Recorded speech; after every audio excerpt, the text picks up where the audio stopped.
As if I wasn't weird enough already, today I'm going to talk about a guy from the Bible named Daniel. There was Daniel, Shadrach, Meshach, and Abednego. They could have had a little easier names, but okay. So anyway, one of the points of it that I had a question about was when those other three guys, Shadrach, Meshach, and Abednego, were getting thrown into the fire, where was Daniel at? I wondered about that. Was he dead? Was he off in some other part of the country? I don't know. So anyway, one of the more famous parts of this story of Daniel and the boys is that the royal people were preparing them to go before the king, to serve the king. And in that process, they said, okay, this is what you're going to eat.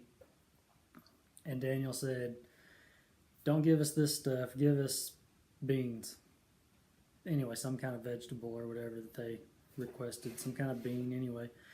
That's what they got, that's what they ate, and they were better looking, healthier looking. Now my question for this is, what was the king's meat? Let's just go with what it is. Okay, the king ate steaks every day. He ate roasts every day. Surely they were cooked. So the king's bringing all these people that are going to serve him in his presence or whatever, all this cooked meat. So in that condition, it probably would have been better to have ate cooked vegetables over the cooked meat. However, whatever it really was, I don't know. Cooked, not cooked. So anyway, if it was to be modern day, the story would be a little different if it was me. I would have told the king, look, skip the kitchen, cut the thing up and bring it to me. I'm sure a lot of people would disagree with that, but oh well. I definitely wouldn't have gone for the vegetables.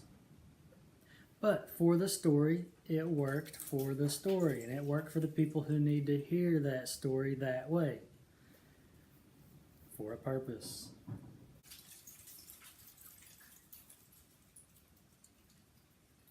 Was eating the cooked vegetables more healthy than eating the cooked meat? Maybe, I don't know. I know that you can't take a raw bean and eat it and expect to get anything out of it. You're definitely not going to chew it up. And I know if you cook beans and eat them, you're going to get more unpleasantness than you're going to get anything out of it. Really, that's the only way you're going to get anything out of a plant, vegetable, or whatever is if you cook it. Not saying you're going to get a lot, not going to say it's going to be pleasant or good. I am not telling you what to eat. Eat whatever you want. If you want to eat sticks, I don't care. If you want to eat a cow, I don't care. Do whatever works for you. Then to wrap the story up, some things happen and the king throws Daniel into a den of lions. The lions don't eat him. I know. God protected Daniel. That's all good. That's all fine. Not doubting that at all. I believe that. But looking at it from a physical standpoint, the lions were probably thinking, man, I'm not eating this guy. All he eats is beans. Ugh.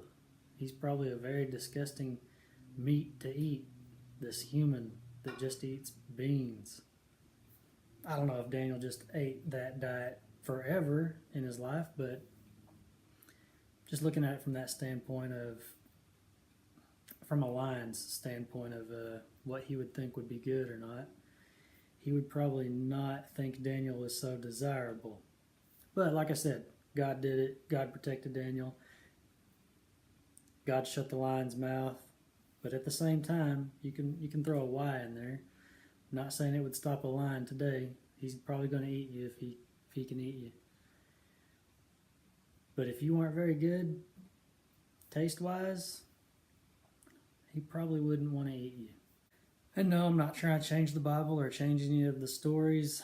People have already done a real wonderful job of changing the true meanings into a bunch of goofiness anyway, so I'm not going to add to that. They are what they are, and you can only get out of it what you can get out of it.